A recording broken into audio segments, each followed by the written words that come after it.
আসসালামু আলাইকুম। বাবা টক আম খাওয়ার জন্য পাগল হয়ে গেছে।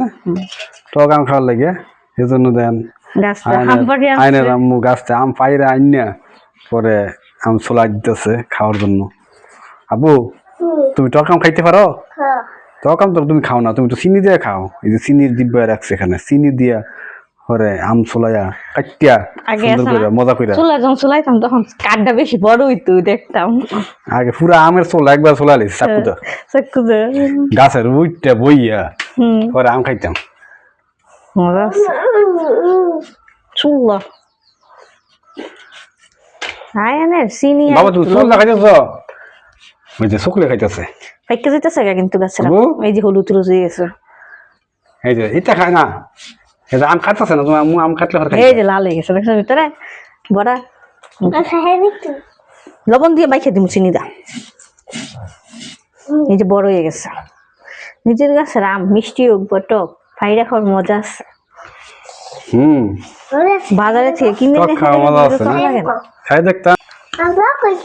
শুকাও চিনি দিয়ে লোক আব্বা অনেক টক।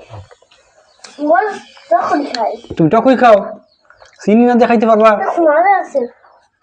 টক মজা আমি বড় লবণ মরিচ দিয়া মজা করে খাইতে হবে। লবণ মরিচ দিয়া দাও, চিনি দিয়ে মাখিয়ে দিই সুন্দর করে। চিনি দিয়ে মাইকে দেও আব্বা, পরে তুমি খাইবা। চিনি দাও, লবণটা দিয়ে নিয়ে একা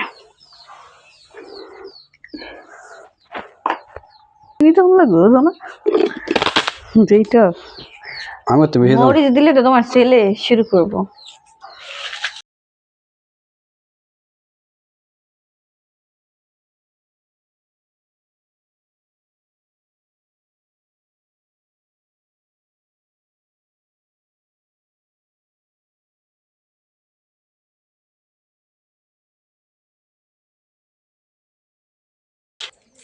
টক খাইতে কেমন করতেছ?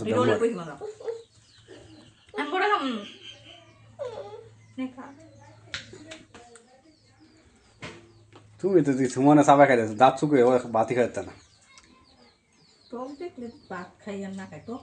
আরে খাও না কেন? নেওয়ালাম এলা মজা করে খাও। চলো ঘরে যাই, ঘরে গিয়ে খাইতাম। এ কি খুশি, খুশিতে নাচতেছে, এত খুশি।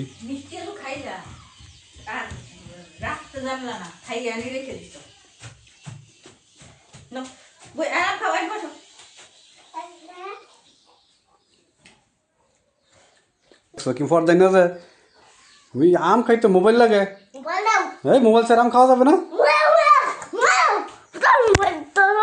আরে আর খাইতো না, মিষ্টি এলে তো খাওয়া যায় না, মজা লাগে। আর আমি কই খাইতাম না, কাকা খাই লেবে না। একটা বেশি করে লাভ কি একটা খাই লাও, একটা তুমি খাই লাও। আমি খাইতাম না। হাত চাত লইয়া খাইলে যাচ্ছে সব, হাতের মধ্যে লইয়া লইয়া খাইতেছে। ইস স্বাদ, মজা।